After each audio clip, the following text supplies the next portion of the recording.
Welcome students to my video lecture on what is psychology.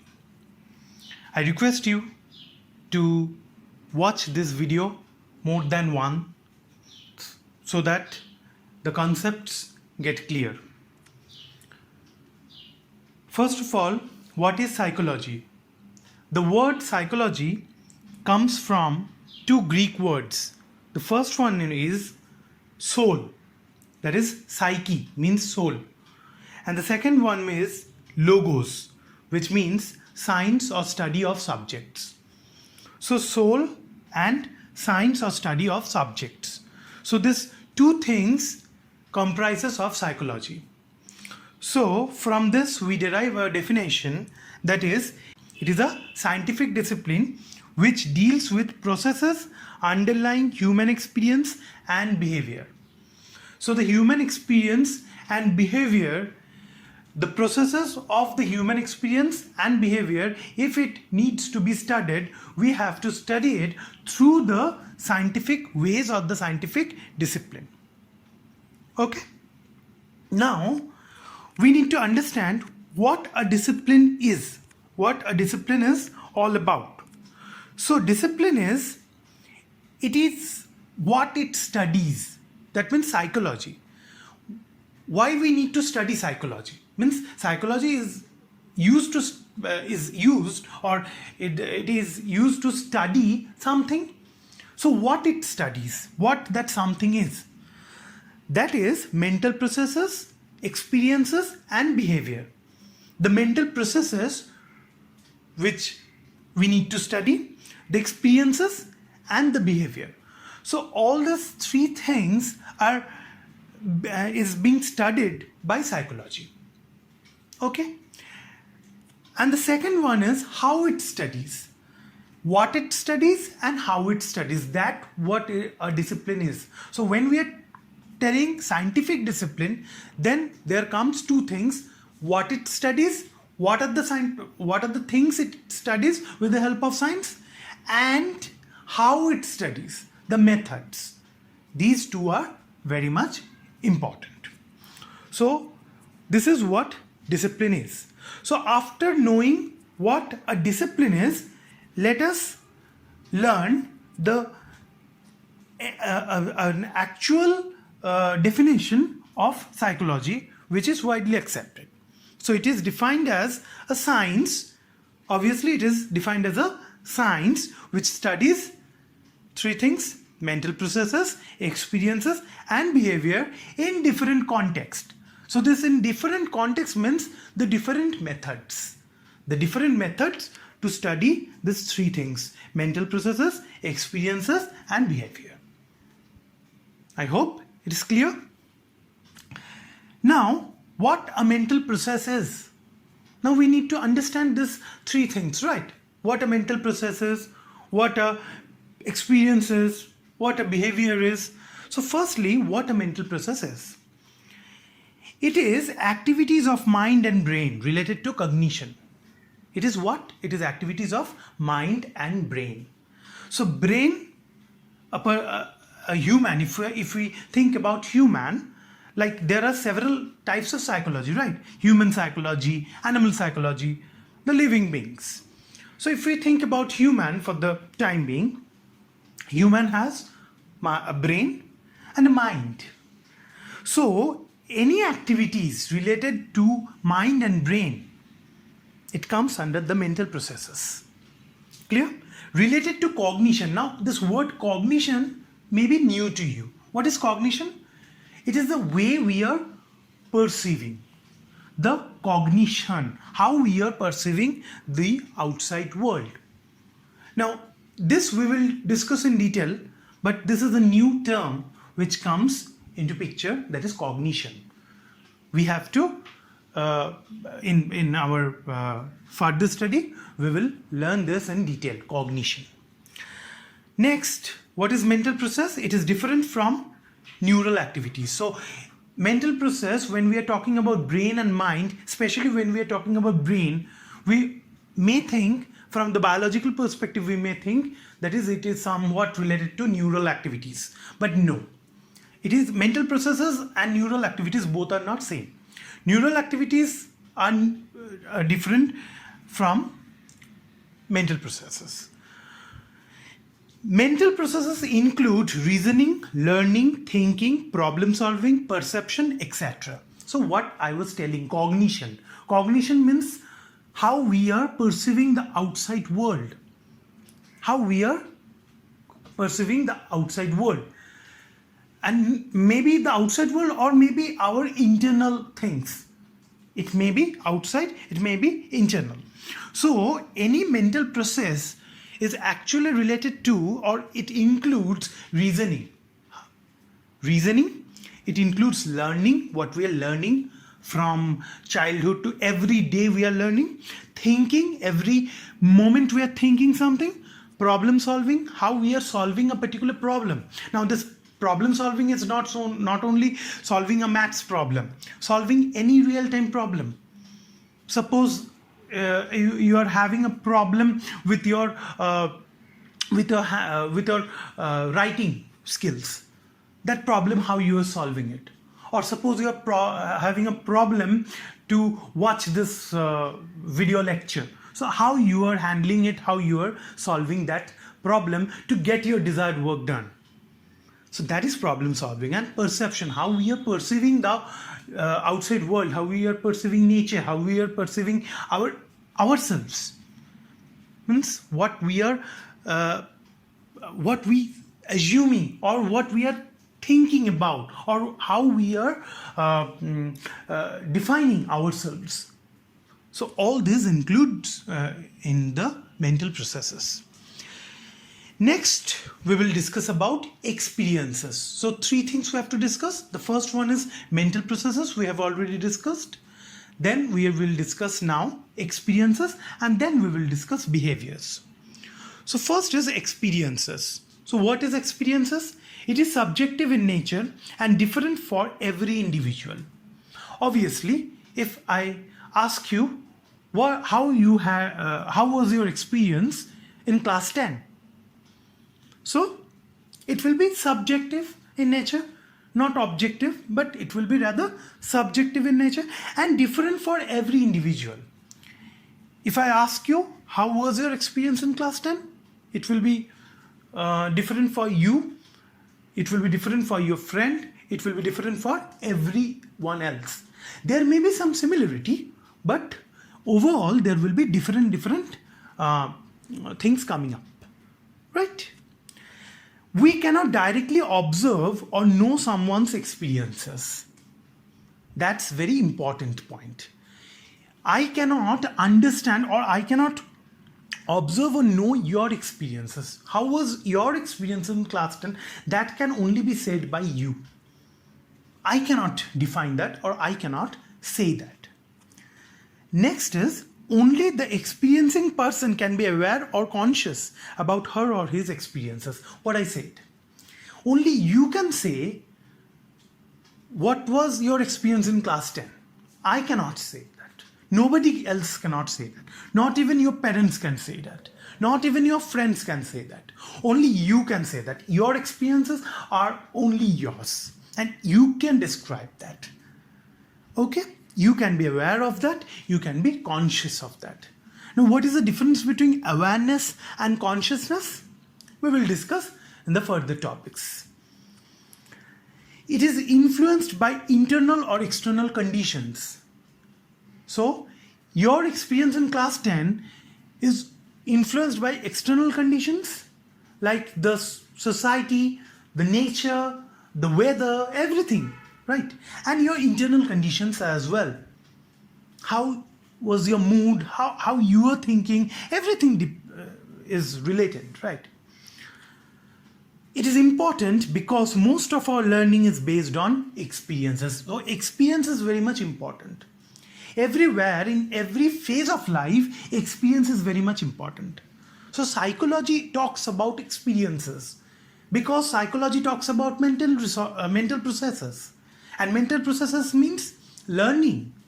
And learning is very much related to experiences. Because more you learn, the more you experience. And the more you experience, the more you learn. Right? So all are related. Next, we will talk about behavior. So mental processes and experiences are related. We saw. Now behavior. So this should also be related. How? Because behaviors are responses or reactions we make or activities we engage in. So behavior is how we behave. That depends on, that is actually the responses or reactions we make. Right? So if I if I hurt you, so how you will behave in that situation. If I appreciate you, how you will behave in that situation depends on something. And what is that something? That is the stimulus. So in the next point, all behaviors are explained on the basis of SR relations. So what is this SR relations? SR means S for stimulus, R for response. So stimulus and response. I am hurting you, that is a stimulus. And you are responding, that is your response. I am appreciating you, that is a stimulus. You are responding, that is your response. Now, I am hurting you, that is an external stimulus. So stimulus can be also external and internal. I am hurting you from outside. Now something is happening within you, that is an internal stimulus. So we will talk about all these things in detail more we progress in this subject. Both stimulus and response can be internal or external, what I said. So stimulus can be internal, stimulus can be external. Response at the same time can be internal and be external. Like you are responding to me is your external response. You are responding to me. But if within you respond, within yourself you respond something, that is your internal response. So we will discuss on this more. So now we will learn about psychology as a discipline. So we have seen that what is a discipline all about. So discipline means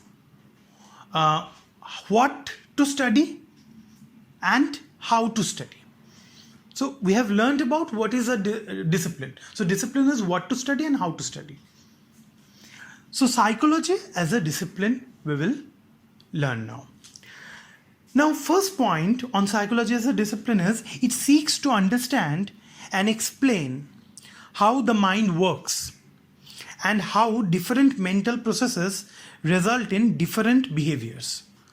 So it seeks to understand and explain how the mind works. So when we are talking about psychology as a discipline, so it has to be explain how means what we have to learn and how we have to learn. So it seeks to understand and explain how the mind works and how different mental processes result in different behaviors. The different mental processes we have learned. What are the different mental processes? The different mental processes are the learning, perception, thinking, all those things. So how different mental processes result in different behaviors. So each and every mental process, a thinking will have a different kind of behavior. Learning will have a different kind of behavior. So everything, so this entire thing, how the mind works and how different mental processes result in different behaviors, this comes under when psychology, we are treating psychology as a discipline. The next thing which comes when we observe others as lay or common persons, our own points of view or our ways of understanding the world influence our interpretations of their behaviors and experiences. So what does this point say? This point say that suppose I look at a person, suppose there is a person A, I'm giving you an example, then it will be clear what this point is all about. Suppose there is a person A and that person A is a thief. Okay, so I came to know that that person A is a thief. So what will be my perception? That that person is a bad person, that person is a thief. But maybe that person stole something from someone due because to save his mother, who is critically ill and may die anytime, and he is not having any money. So that may be a different perception. That's why he stole. But what I know he is a thief, so he is a bad person. But if I see from that perspective, then he is a thief, but he did the stealing because to save his ailing mother. I guess this is clear. So perception is how we are perceiving. So if I perceive someone as something, that becomes my perception. But that is not the only perception in the world. There may be different angle. So that's what this point is all about. When we observe others as lay or common persons, our own points of view or our ways of understanding the world influence our interpretations of their behaviors and experiences. So when I am seeing the thief, my perception, my way of interpretation is getting influenced by what I am perceiving. Clear? Next, psychologists try to minimize such biases in their explanations of behavior and experience in various ways. So these kind of biases will be there. Like what I am perceiving, that is a kind of bias for me. What other person is perceiving, that is a kind of biasness for that person. So this kind of biases will be there. But psychologists, when treating psychology stream as a discipline, try to avoid or minimize, rather not avoid, but minimize this kind of biases. Because it is a discipline. So from a discipline or a scientific discipline, if I say, so scientific discipline comes with a kind of approximation, right? It's kind of approximation or kind of a scenario which may be an ideal scenario. So science mainly deals with approximation. So this can happen. This is predictable. Clear? Number 4, psychology, though it is a very old knowledge discipline, is a young science if one were to take the year of the founding of the first laboratory of psychology in 1879 in Leipzig. So, if you see, psychology is not new. Psychology can never be new. Psychology came into existence when living beings came into existence in this earth, right? So psychology is already there, always. It is there. But if we think it from a scientific point of view, from scientific laboratory setting, from scientific definitions, scientific theories, then it is a young science. Okay, then psychology, if it is thought from a scientific point of view, then it is a young science. But psychology is never new. Psychology can never be new. When the living beings came into existence in this earth, from there psychology starts. Yeah. However, what kind of science is psychology still remains a matter of debate, particularly because of the new interfaces of it that have emerged in recent times. So, psychology is a part of science, but there is still a debate. Is it a part of science or is it a part of social science? So this debate continues. Like in India also, if you see, somewhere psychology is being treated as a part of arts, and somewhere psychology is treated as a part of science. So this debate still continues because psychology has many faces, many interfaces rather. Because why we are telling interfaces is some platform kind of thing. So psychology have different kinds of platform, different kinds of things to delve into. Clear? So more we go deep into the subject, this subject is, that's why so interesting, because there are so many things to understand, so many things to know rather, from different point of view. So there in psychology is all about the different points of view and accepting those different points of view. Clear? The psychology as a discipline today has two parallel streams. One which makes use of method in physical and biological sciences, and the other which makes use of the method of social and cultural sciences in studying various psychological and social phenomena. As I said, in today's world, psychology is having two parallel streams, one science, one arts or social science rather. So science deals with the biological and the physical sciences. Okay, as simple as that. So science deals with the biological and physical sciences, and it defines in that way. As simple as that. And the other deals with social science. So it mainly delves into the social and the cultural sciences in studying the psychological and the social phenomena. Clear? Now, after psychology as a discipline, we will now concentrate on psychology as a natural science. So psychology as a natural science. So psychology as a discipline we have understood. So psychology as a discipline has a two distinction: psychology as a natural science and psychology as a social science. Is it clear? So psychology as a discipline has two distinctions: psychology as a natural science and psychology as a social science.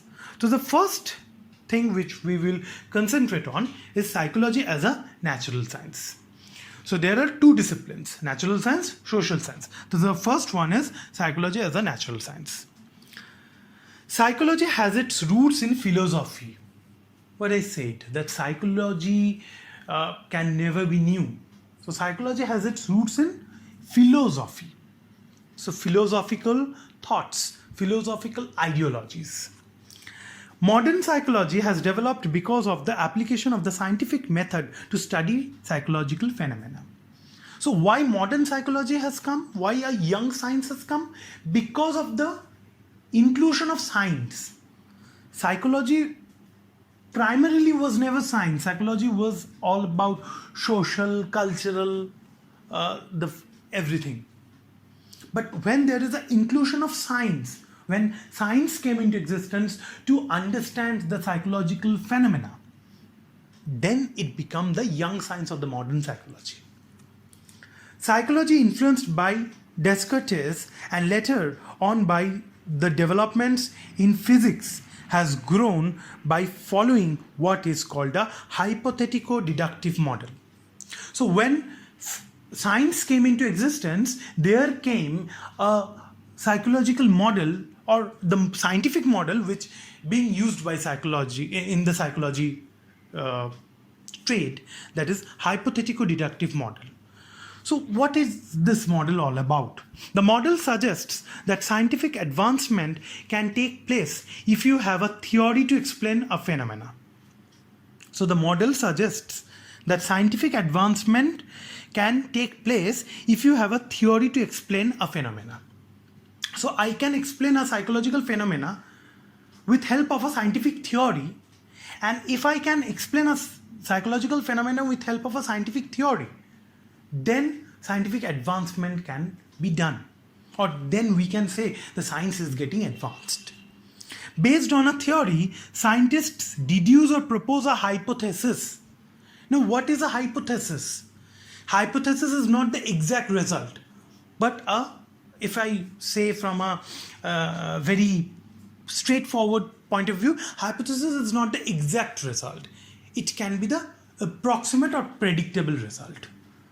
So based on a theory, scientists always deduce or propose a hypothesis. that offers a tentative explanation. It is a tentative, not a permanent or not a actual explanation. It is a tentative explanation of how a certain phenomena takes place. So using science, I can determine how a thing can take place. It's not mandatory that it will take place in that manner only, but I can at least predict or assume.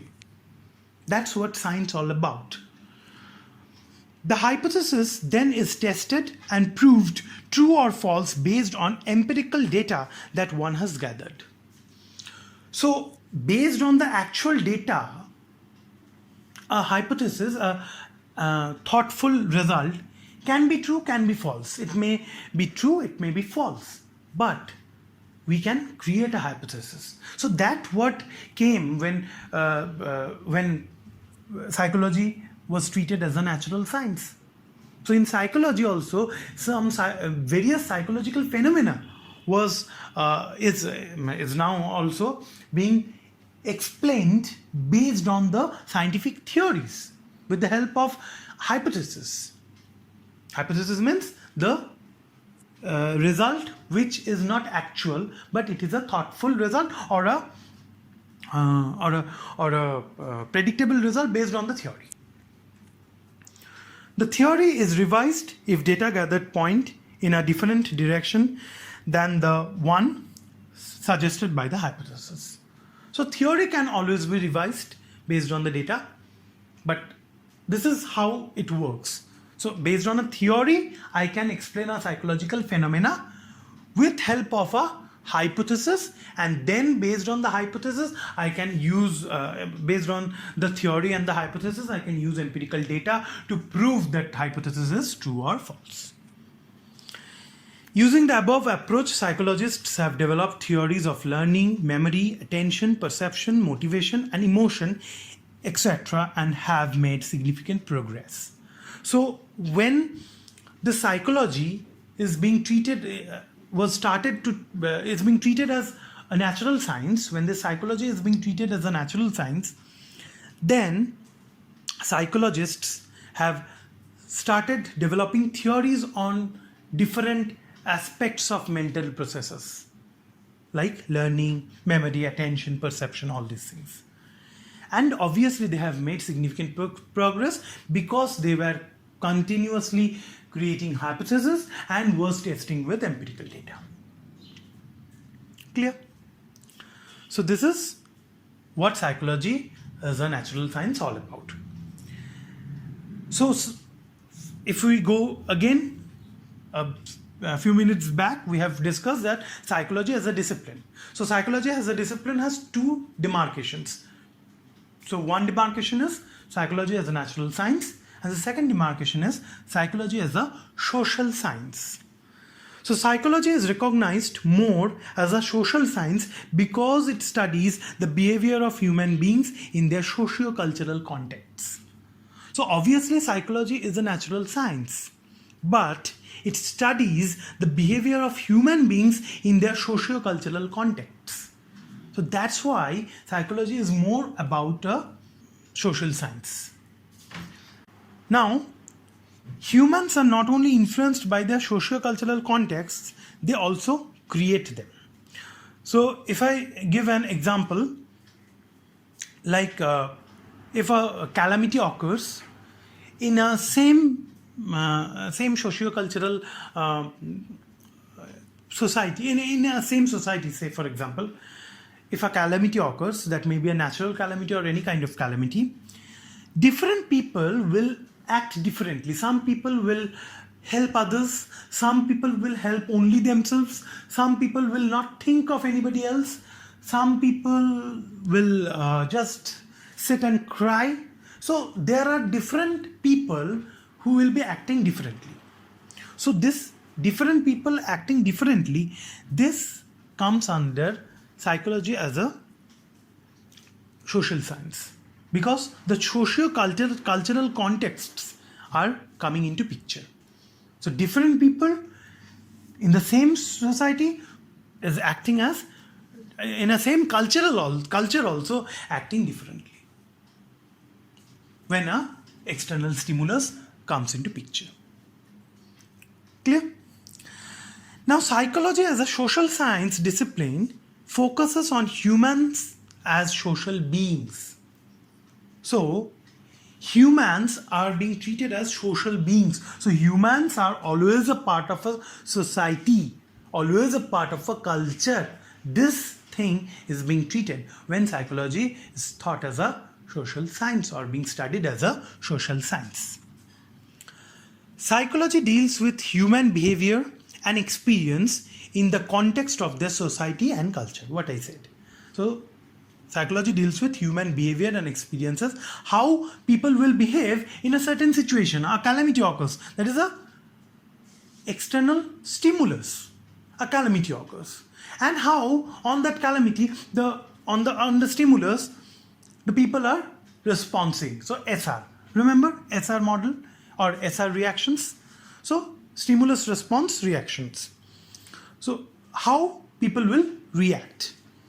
So psychology deals with human behavior and experience in the context of their society and culture. Thus, psychology is a social science with focus on individuals and communities in relation to their socio-cultural and physical environment. Now by this, we complete this video lecture. So let's do a quick recap. What we have learned in this video lecture.